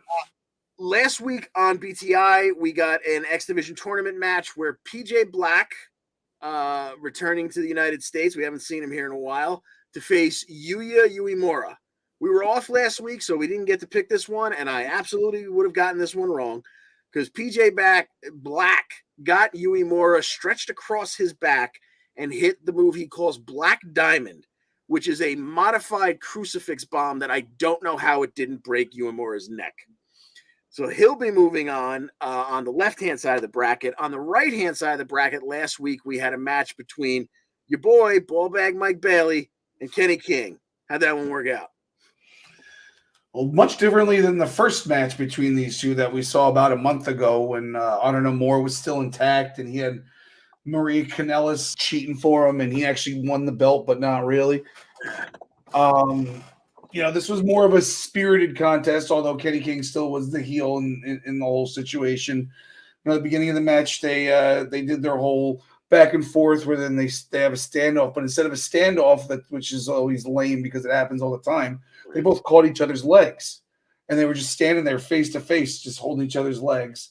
And they slowly put them down, and then they had their hands up, and then Kenny King popped right to the face. It's like, all right, yeah, that's the Kenny King we know.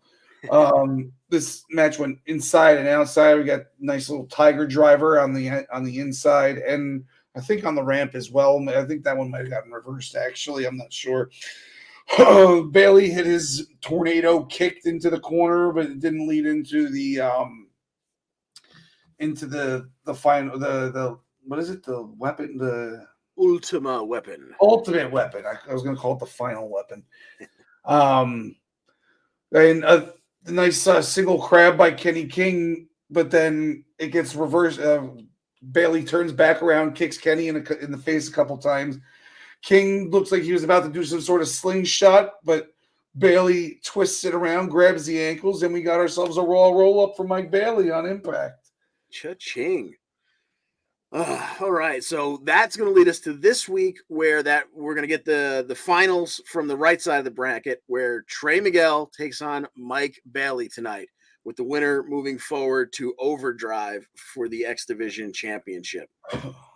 Trey Miguel and Mike Bailey. John Smith, how do you see that? Jeez, this is a tough one. I know Trey Miguel is their guy, and I don't know. This kind of feels like what they did with the women's tag titles over in WWE. They took them off them just to put them back on them 5 days later. Because we could, get Asuka and Alexa Rain, and we could, not troll the crowd, but like swerve the crowd a little bit. It's kind of like what they did with this X Division Championship. We want Frankie to challenge Josh Alexander, so okay, why don't we just have Mike Bailey lose? It's not going to hurt him. Then he can option C the belt. Then Mike Bailey can just win it back in the tournament. So I'm thinking maybe that's what the way they were thinking all along. Like Bailey wasn't technically supposed to lose his belt in the first place, so right. I got him taking out Trey Miguel. But get your popcorn ready for this one because the winner is me and all of you on this match. You, sir, are 100% correct. And I mean, basically my biggest comment on this match is how the hell is this not the finals? But yeah, I agree with you. I think Mike Bailey moves on here. Jumping ahead, we had Giselle Shaw handing out pictures of herself walking around with Jordan's title last week. But the first people she showed it to was Vexed, and Deonna and Chelsea didn't like it because they thought that her screwing around at ringside is what cost them the match last week, and they wanted to send Mickie home and retire her. Well, one of them is going to get another shot this week as Mickie James is taking on Chelsea Green. It's still the last rodeo, so if Chelsea wins, Mickie goes home for good. John Smith, who do you think comes out of this one? Mickie James, Chelsea Green? Still don't think it's Mickey's time. I got her taking this one.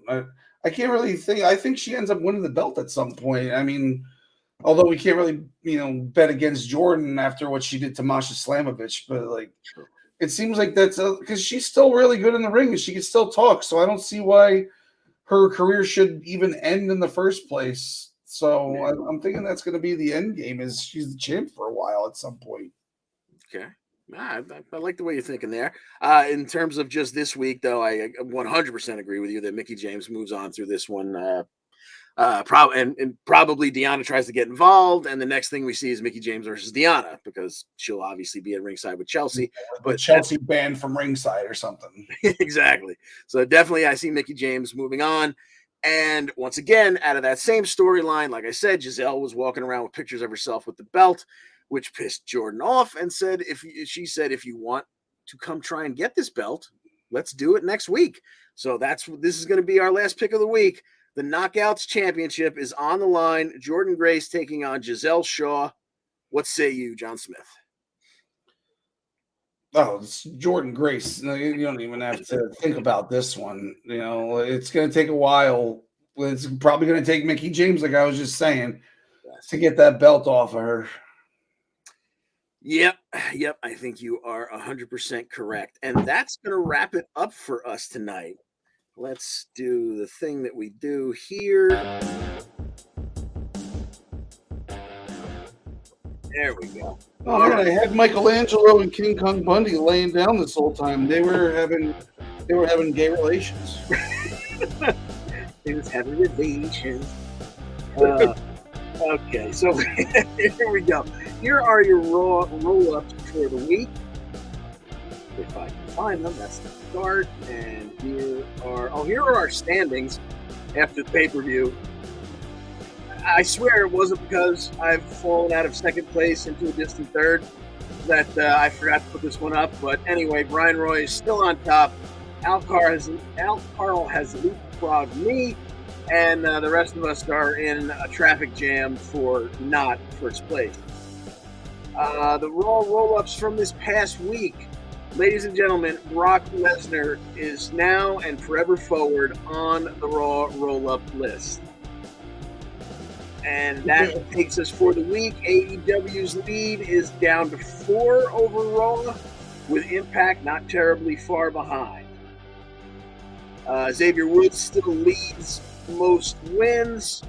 Miz still where he belongs with most losses. The Primetime Rundown. Where is that graphic? Boom! Primetime Rundown is back and in its usual day and time. Join us as Joey Derzinka, Ian Schreier, and Mike Zabel return on Friday nights at 7 p.m. Eastern Time with everything you need to know about the world of sports. Let's take a peek on how we did against the folks of the Primetime Rundown.